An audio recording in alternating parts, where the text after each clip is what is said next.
فيلمنا بيبدأ في مدينة شينجو في اليابان، مدينة هادية بس تحت السطح في حكايات كتير محدش يعرف عنها، وحكايتنا النهاردة بتبدأ مع واحد مش أي حد، ده ساكاتا قاتل محترف اسم على مسمى. ساكاتا بيبقى في مخزنه اللي عامل فيه زي معرض أسلحة كده، وبيجهز سكينة مش أي سكينة، دي حبيبته اللي متعود عليها. بيبقى جسمه كله مدوب وكل ندبة ليها قصة ودم ومعارك. الراجل ده شاف كتير يا جدعان، بس لما لبس عدته وجهز نفسه ركب عربيته وطلع، وأكيد كلنا خمنا يعني هو رايح فين. عصابة الكومغومي بنروح على العصابة، ودي عصابة مافيا يا معلم كده، وزعيمها كان بيتكلم مع واحد من الرجالة اسمه كانيكو. كانيكو ده جاب له خبر مش حلو خالص، بيقول له مدير المينا قرر ان هو يقلب علينا، وفي ناس تانية مسكت البلد. والزعيم طبعا قاد نار وراح مديله بالشوكة ببقه لحد ما نزف، علشان سمح لواحد زي ده انه يقلب عليهم. والمفاجأة اللي محدش كان عامل حسابها، وبدون اي سابق انذار جثة حارس بتترمي عليهم من فوق. سكاتا وصل يا جماعة، ومجرد ما دخل بدأ الشغل الحراس وبيقتلهم واحد ورا التاني ولا اكنهم كانوا موجودين. الزعيم بيحاول يهرب، وسكاتا زي الوحش بيخلص على اي حد يقف قدامه، وطريقه بالسكينه بتاعته احتراف غير عادي. المواجهه بدات وولعت، والحراس بيجروا بالزعيم لغرفه بعيده عشان يحموه، لكن حارس الشخص ده هجم على سكاتا، والاتنين كانوا نفس مستوى الضرب لحد ما سكاتا وقع على الارض. والحارس حاول ان هو يخلص عليه بالسكينه، بس سكاتا ده مش سهل، وفي ثواني خطف السكينه وقطع دراعه. والحارس كاريكو اللي وشه كان غرقان بالدم وكان مستخبي ومات من الرعب. الزعيم كان بيحضر الرصاص في مسدسه، وفجاه واحد دخل على الزعيم وفضى خزنه كامله، بس طلع مين ده؟ سكاتا اللي كان ماسك حاجز قدامه زي الدرع علشان الرصاص ما يصيبهوش. الزعيم فضل يتوسل لسكاتا ويقول له ما تقتلنيش، بس سكاتا كان قلبه زي الحجر وخلص عليه بكل دم بارد. فجأة حارس جه من وراه تاني، وده اللي كان سكاتا قطع ايده لو تفتكر. وهنا الصدمة، بنعرف ان في واحد انقذ سكاتا وقتله. مين ده؟ ده فوجيتا صاحب سكاتا والوسيط بتاعه مع المنظمة اللي شغال معاه. وهنا الصدمة بقى، بنعرف ان سكاتا قرر يعتزل خلاص، ومبقاش عايز يقتل اي حد تاني، وعايز يعيش بسلام مع مراته وبنته. فوجيتا حاول يقنعه، بس سكاتا كان مصمم. ودعوا بعض وسكاتا مشي، بس مين كان بيتفرج عليهم من بعيد؟ وجيتا شافه. والموضوع ده فيه ان سكاتا وصل لبيته وقابل بنته الصغيره اللي اسمها ريو، عندها 5 سنين، وقال لمراته ان دي كانت اخر مهمه ليهم، وانهم خلاص هيعيشوا في سلام. مراته كانت طايره من الفرحه، اخيرا حلمها هيتحقق. دخل ياخد شاور، ولما خرج الصدمه الكبرى. يفوجئ سكاتا بقى ان في 4 رجاله مسلحين لابسين اقنعه غريبه قوي، وواقفين في البيت وماسكين بنته ومراته. سكاتا سأل زعيمهم مين انتوا عايزين ايه؟ الزعيم المقنع رد عليه قال له احنا اصحاب المنظمه اللي بتخليك تقتل لحسابنا عن طريق فوجيتا. انت عملت لنا خدمه عظيمه النهارده لما خلصت على عصابه الكومغومي، وبكده هنقدر نمارس شغلنا براحتنا، بس عرفنا انك ناوي تعتزل، وده كلام مش عاجبنا. البنت حاولت تجري، واحد منهم مسكها وقام سكتها على طول رايح هاجم عليه زي الوحش، بس التاني ضرب رصاصه على الترابيزه وهدده يقتل مراته.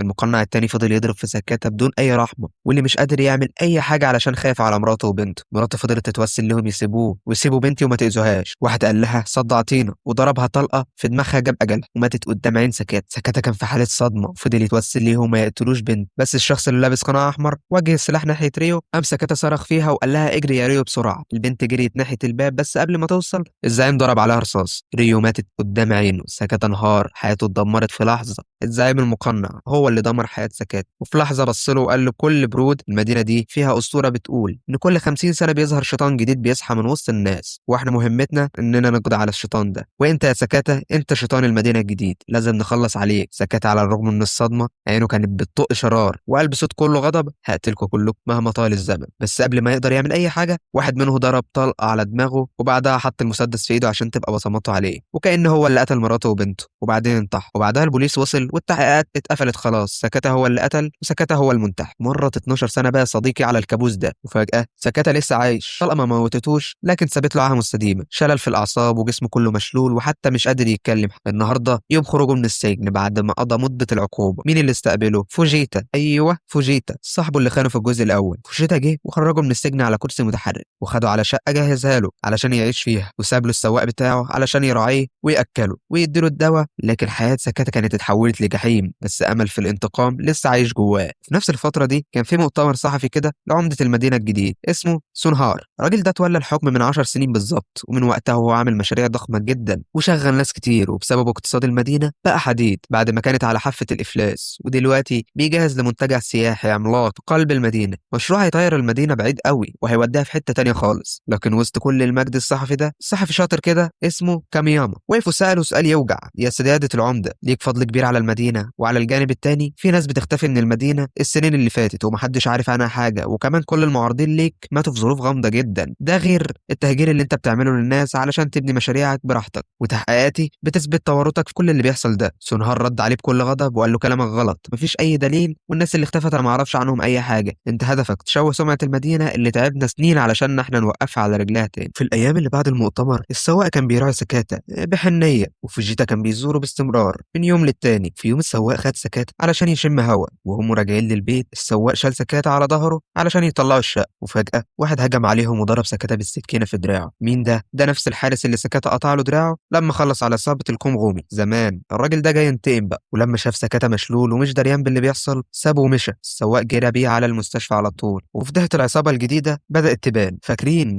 كانيكو اللي زعيم العصابه القديمه عوره في وشه؟ ايوه هو ده. دلوقتي بيقابل الصحفي كامياما وبيديله معلومات مقابل فلوس طبعا. كانيكو كشف لكامياما عن العصابه الجديده اللي مسكت البلد بعد ما سكاتا خلص على العصابه. الصحفي عرف ان العصابه دي محدش يعرف هويتها ولا يعرف هويه زعمها، ودايما لابسين اقنعه. كانيكو كشف ان هم بيتاجروا في المخدرات والسلاح وكمان في الاتجار بالبشر، وقال له ان هم بيسيطروا على كل حاجه في المدينه، وان ده حصل في اول ما العمده سونهار تولى الحكم، وبعدها بدا ينفذ مشاريعه الضخمه. الصحفي بقى فهم ان اكيد العمده ليه علاقه بالعصابه دي، وفجاه وهم بيتكلموا هجم عليهم اتنين من زعماء العصابه المقنعين. كامياما حاول يهرب بس واحد منهم مسكه وخلص عليه، وبعدين مسكه كانيكو وادوله مسدس وقال له يا تقتل نفسك دلوقتي يا اما هنقتلك وهنقتل ابنك ومراتك. كانيكو اضطر يقتل نفسه، وبكده الشرطه هتحقق وهيلاقوا كانيكو هو اللي قتل الصحفي وانتحر. وده بيوضح قد ايه العصابه دي قويه وخطيره. فوجيتا كان غرقان في ذكرياته وافتكر اللي حصل زمان، وكأن شريط حياته بيمر من قدامه. الحقيقه المره اللي محدش يعرفها، فوجيتا هو اللي بلغ العصابه بقرار سكاتا انه يعتزل، وطلب منهم يسيبوه في حاله، وقال لهم ان هو مش هيفيدهم بحاجه. لكن خلاص لما العصابه عرفت، ولما هو عرف باللي عملت العصابه في سكاتا ومراته وبنته، وقعد شايل الذنب طول السنين دي. بعد شويه بقى السواق بكلم فوجيتا وقال له ان سكاتا في المستشفى في نفس الوقت. واحد من المقنعين بتوع العصابه اللي محدش يعرف وشه جات له رساله بتفاصيل خروج سكاتا من السجن ووجوده في المستشفى. الراجل ده وصل للمستشفى بس طبعا من غير قناع. ومين ده؟ ده طلع رئيس قسم الشرطه في المدينه، وكان في اتنين ظباط واقفين على باب الاوضه مستنيين سكاتا يفوق علشان يحققوا معاه ويعرفوا مين اللي ضربه بالسكينه. بس رئيسهم قال لهم يمشوا وهو اللي هيحقق معاه بنفسه، ودخل الاوضه ولبس القناع بتاعه بكل برود، وقال لسكاتا بصوت مرعب بقالنا كتير ما شفناش بعض يا سكات من يوم ضربناك بالنار، وعرفنا انك لسه ما متش، لكن الزعيم امرنا نسيبك عايش بس كان المفروض نخلص عليك وقتها. سكاتا كان سامعه وسامع كل كلمه، كل كلمه بتطعن في قلب، بس كان عاجز عن الحركه وكان جسمه كله مشلول. الرئيس المقنع ده كان محقن المحلول بتاع سكاتا بماده مسممه علشان يخلص عليه، ومسك تليفونه علشان يصوره وهو بيموت لانه عايز يشاهد لحظه النهايه.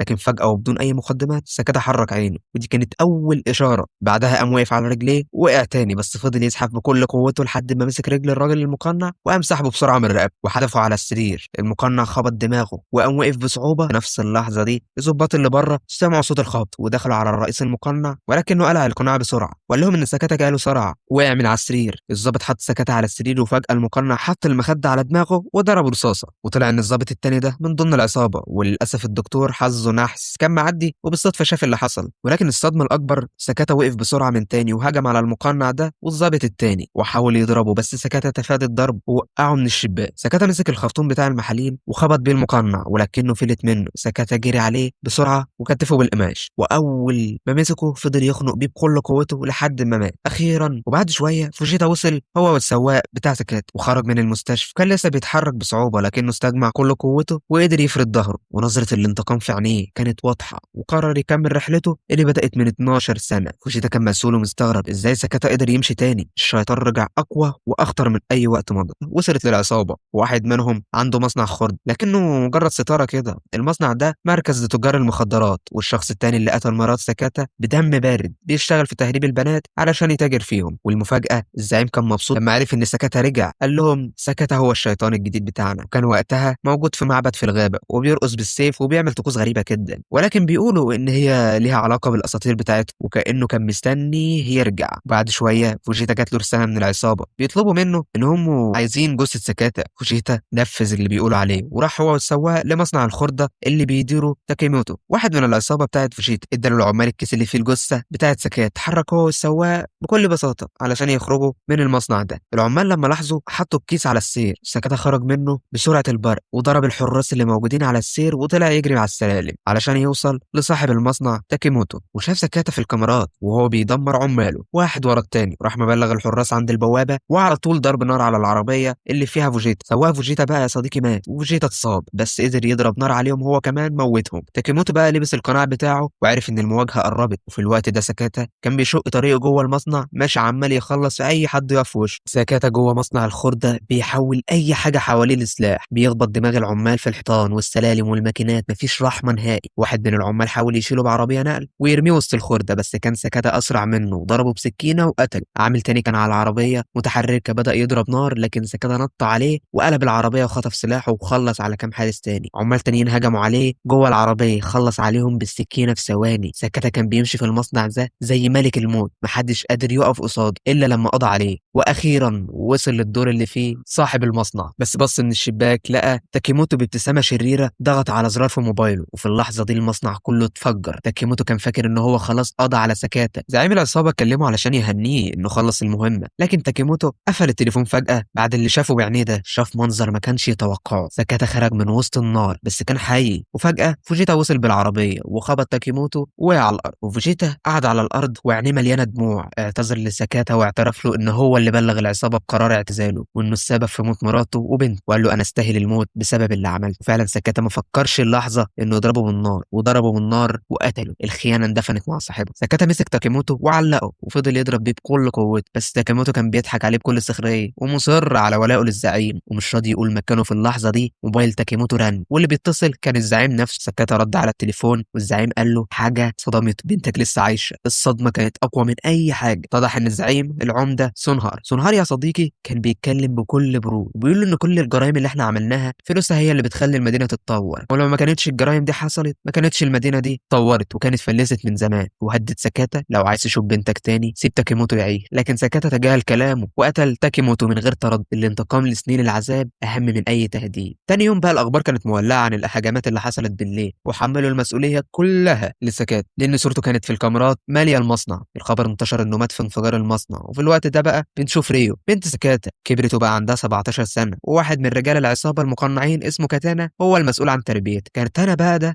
هو المسؤول عن تجاره البشر للعصابه، وكان دايما بيبص لريو بطريقه غريبه لانه اصلا بينجذب للبنات اللي في سنها. ومن هنا بيبدا احساس الخطر على ريو. بعدها بنشوف بقى ظابط اسمه تاكيجاو راجع شقته، لاحظ ان شباك الاوضه مفتوح. فجاه شاف سكاتا قدامه في الشقه، وبنعرف ان سكاتا انقذ حياه تاكيجاو من سنين، ومن وقتها والظابط ده بيساعده بمعلومات سريه جدا. تاكيجاو بقى ورى لسكاتا فيديو للعصابه هم بيقتلوا مدير شركه امنيه. عرف ان الشركه دي كانت مسؤوله عن تامينات مؤسسات كبيره في البلد، وبعد ما المدير مات العصابه سيطرت على الشركه وقدروا يستحوذوا على عقود تامينات اماكن كتيره جدا. وحاليا الشركه دي هي المسؤوله عن جميع تامينات المنتجع الجديد اللي بيعمله مين؟ سونهار. سكاتا فهم ان اكيد مقر الشركه دي موجود فيها واحد من زعماء العصابه المقنعين. فعلا توقعه كان الاصح، لان مقر الشركه دي موجود فيها الشقه بتاعت مين؟ كانتا، واللي كمان موجود فيها ريو. بس ستوب يا صديقي، لحد هنا انت لسه ما اشتركتش. اشترك كده وروق علينا عشان اروق عليك في اللي جاي. تمام يلا بينا. سكر خد المسدس بتاع تاكيجاو اتجه لمقر الشركه. كان هناك في مين؟ حراس امن كتير جدا. سكر فضل يقتل فيهم واحد ورا التاني زي الوحش اكنه طالع من الجحيم لحد ما وصل للشقه اللي موجود فيها ريو. لما دخل الشقه كانت ريو مستخبيه ورا الكنبه وخايفه تطلع. سكاتا شاف في الشقه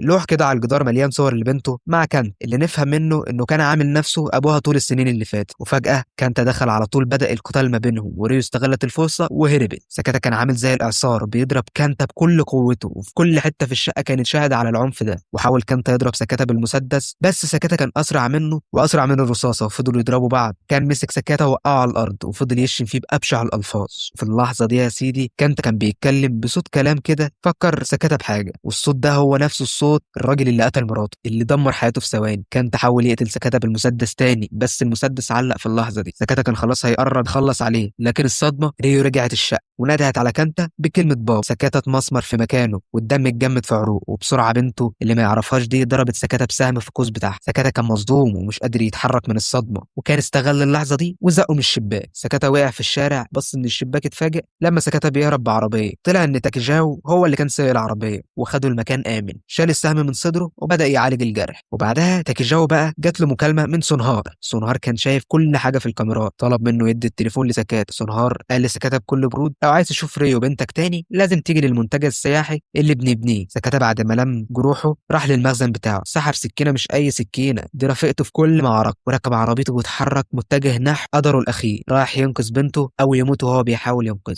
في الوقت ده بقى ريو كانت محبوسة في الأوضة اللي في المنتجع، وحراس مسلحين في كل دور وفي كل زاوية كأنه حصن منيع. وفجأة عربية سكاتة ظهرت قدام المكان لكنها كانت فاضية. سكاتة عمل كده كتمويه، يعني اتسحب لحد ما دخل جوه وبدأ يقتل في الحراس بالسكينة بتاعته وبالأسلحة اللي بياخدها منهم. استخدم كل حاجة حواليه كسلاح زي طفاية الحريق اللي حولها لأداة قتل. فضل يخلص عليهم واحد ورا التاني والمعركة كانت مستمرة وهو طالع على السلالم. أي حد بيعترض طريقه كان بيقتله بكل سهولة. فضل يقتل في الحراس لحد ما جال واحد مع السيف قدر يسيب سكاتة بالسيف. استمر القتال ما بينهم لكن سكاتة قدر يقتله هو كمان، وبرغم الألم الرهيب اللي حاسس بيه سكاتة كمل طريقه. وصل لمين بقى؟ كانتا. وبدأت المعركة ما بينهم. الاتنين كانوا متساويين جدا في المهارات، معركة حياة أو موت. كانتا بدأ يقول كلام مقرف عن ريو وعن جسمها اللي بدأ يكبر، وكان زعلان إن سكاتة ظهر فجأة قبل ما يعمل اللي هو عاوزه مع ريو. الكلمات دي كانت كفيلة إن هي تفجر بركان غضب سكاتة. كانتا حاول يقتل سكاتة بالسكينة لكن سكاتة مسكها بسرعة بإيده وخطفها منه وضرب كانتا في عينه، وقام ضربه بالسكينة الكبيرة على دماغه. كانتا فقد الوعي وقع على الأرض. سكاتة فضل يصرخ وينادي على بنته بصوت عالي علشان تسمعه، لكن شاف مجموعة كبيرة من الحراس جايين عليه من على السلالم. وبرغم التعب والإصابات اللي هو فيها قدر يقف لهم كلهم وطلع بالأسانسير للدور الأخير اللي كان في ريو. كان تعبان جدا ومش قادر يقف على رجليه كويس. لما دخل الأوضة شاف ريو قدامه، كانت خايفة جدا ومش عارف. حاول يفكرها بيه وعرفها إن هو أبوها بس ما كانتش فاكرة أي حاجة. من حقها، هي ما شافتوش من زمان جدا. واحد من الرجالة المقنعين ضرب سكاتة بعصاية على دماغه. سكاتة أغمى عليه من الضرب، وبعدها سونهار وصل له وكان في حراس كتير جدا في الأوضة. سونهار اتكلم مع سكاتة عن أسطورة شيطان المدينة اللي قالها له قبل كده وكررها. أنا قلت لك قبل كده إن مهمتنا إننا نقضي على الشيطان وأنت الشيطان بتاع المدينة دي. ورفع سيفه علشان يقتل ريو لكن فجأة بدون أي مقدمات الضابط تاكيجاو اقتحم المكان وبدأ يضرب نار على كل الحراس. سكاتة نده على ريو وقال لها اهربي. الجملة اللي قالها بصوته دي هي اللي خلتها تفتكر يوم الحادثة، وافتكرت لما الطلقة اتضربت عليها. واللي حصل وقتها بقى إن الطلقة جت في اللعبة بتاعتها وما أصابتهاش. ريو أخيرا افتكرت أبوها. في وسط الجحيم ده تاكيجاو الضابط الشجاع كان بيقتل في الحراس يمين وشمال وبيحاول يخرج ريو من المكان ده. وسكاتة بدأ يقتل جين، الراجل اللي لابس قناع أحمر. جين كان قوي جدا ومهاراته القتالية عالية جدا. سكاتة ما كانش قادر يقاومه بسبب الإصابات الكتيرة اللي فيه، لكنه استجمع كل قوته وفضل يضربه مرة في التانية لحد ما أخيرا ضربه بالسكينة ورماه من فوق السلم. سونهار كان قاعد جنب جين وشال القناع من على وشه، وهنا كانت الصدمة. جين ده بقى يبقى أخو سونهار التوأم، لكن وشه كان مليان حروق حصلت له وهو صغير. وبنروح لمشهد كده فلاش باك بيورينا صديقة طفولتهم، وبنعرف إن هم كانوا منفصلين عن بعض وهم صغيرين، ولكن في يوم اتجمعوا. وجين كان بيحب أخوه سونهار جدا وكان دايما مستعد يعمل أي حاجة سونهار يقولها له حتى إنه يقتل. وفي الوقت ده تاكيجاو كان بيحاول يهرب مع ريو، لكن ريو خلاص افتكرت أبوها قررت ترجع علشان تنقذه وتساعده. سونهار لبس القناع بتاعه وبدأ يقاتل سكاتة بالسيف. سكاتة كان خرقان في دمه والإصابات الكتير اللي عنده خلته مش قادر يقاوم سونهار كان عمال يعوره بالسيف شمال ويمين واحدة ورا التانية لحد ما قطع دم سكاتة، لكن حتى ده ما وقفش سكاتة رغم ضعفه. فضل يهاجم سونهار علشان يقتله. سونهار كان بيصد كل الضربات ولكنه كان مستمتع جدا باللي بيحصل لانه حس فعلا ان سكاتة هو شيطان المدينه اللي الاسطوره اتكلمت عنه. سونهار فضل يضربه بالسيف تاني لكن في نفس اللحظه سكاتة خلع قناع سونهار وضربه بالسكينه على دماغه ضربه قاضيه. اخيرا سونهار مات وسكاتة وقع من فوق السلالم من كتر التعب والجروح اللي فيه. ولما سكاتة قام بصعوبه جدا لما شاف ريو قدامه. حاولت تقرب منه لكن فجاه كانتا طلع كان لسه عايش وضرب سكاتة بالنار. كانتا حاول يقرب من ريو عشان يرجعها ليه تاني لكنها افتكرت انه هو اللي قتل امها ورفضت ان هي تروح. كانتا فضل يتوسل ليها عشان تفضل معاه لكن سكاتة وباخر نفس فيه استجمع قوته وجه من ورا كانتا وضربه بالسيف بتاعه وقتله. وبكده كل الاعداء مات. سكاتة انهار في حضن ريو وقال لها انا فرحان جدا انك لسه عايش وان قدرت انقذه. وهي فضلت تتوسل له ان هو ما يموتش لكن للاسف سكاتة اخذ انفاسه الاخيره ومات وهو في حضن بنت بعد ما اخيرا اطمن عليه. وبعد شويه بقى صديقي شرطه الاسعاف وصلت للمكان وبداوا يجمعوا جثث المصابين من كل حته وكانت مجزره حرفيا. ولكن وسط الجثث بقى بنكتشف ان جين اخو سونهار لسه عايش. ريو كانت موجوده في عربيه الاسعاف لكنها استغلت انشغال الناس وهربت بسرعه من المكان. وبعد كده بتعدي سنه جين خد مكان اخوه سونهار وتظاهر ان هو سونهار الحقيقي. الفتره اللي فاتت دي فهم الناس ان الحرق اللي في وشه ده حصل له لما كان بيحارب سكاتة، وبسبب ان الموضوع ده كسب تعاطف الناس كلها في المدينه لانه شافوه بصوره البطل اللي انقذ المدينه من القاتل اللي زي سكاتة. وكمان كسب الانتخابات الجديدة وبقى العمدة. وبعد كده راح للمعبد اللي في الغابة اللي كان هو وزمايله بيروحوه ولبس قناع أخوه وبدأ يعمل الطقوس الغريبة اللي بيعملها كأنه بيستكمل مسيرة أخوه الشريرة. لكن فجأة ريو ظهرت قدامه وضربته بالأسهم من القوس بتاعها لحد ما مات كده. ريو بتكون خلصت على اخر زعيم للعصابه وقضت على اخر شرير اللي كان بيسيطر على المدينه كلها. ركبت العربيه بتاعت ابوها اللي كان فيها صورتها وهي صغيره مع امها وابوها، وخرجت من المدينه علشان تبدا حياه جديده بعيد عن الظلام. لكن حياتها هتكون مليانه بذكريات الابطال اللي ضحوا علشانها. طبعا كل فيلم وليه نهايه، وانت شفتها هنا على قناه النهايه. دلوقتي لو الفيلم عجبكم ما تنسوش تعملوا لايك وتشتركوا في القناه علشان تشوفوا افلام تانية اكتر. بس كده، سلام.